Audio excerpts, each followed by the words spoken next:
The early gardener gets the best deal. Here are some gorgeous perennials that will cost you a fraction of what they would later on this spring. If you want to get your hands on some really cool new varieties of summer and fall flowering corms and bulbs, now is the time to go shopping. Herraria crispa, or starfish lily.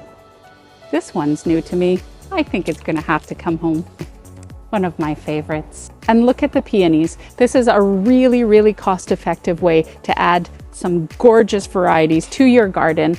They might not bloom this year, but you're planning for multiple blooms in the coming years, and they're gorgeous, healthy clumps. For reference, this Bartzella peony, when you buy them in larger pots and a little bit older, you can spend close to $100.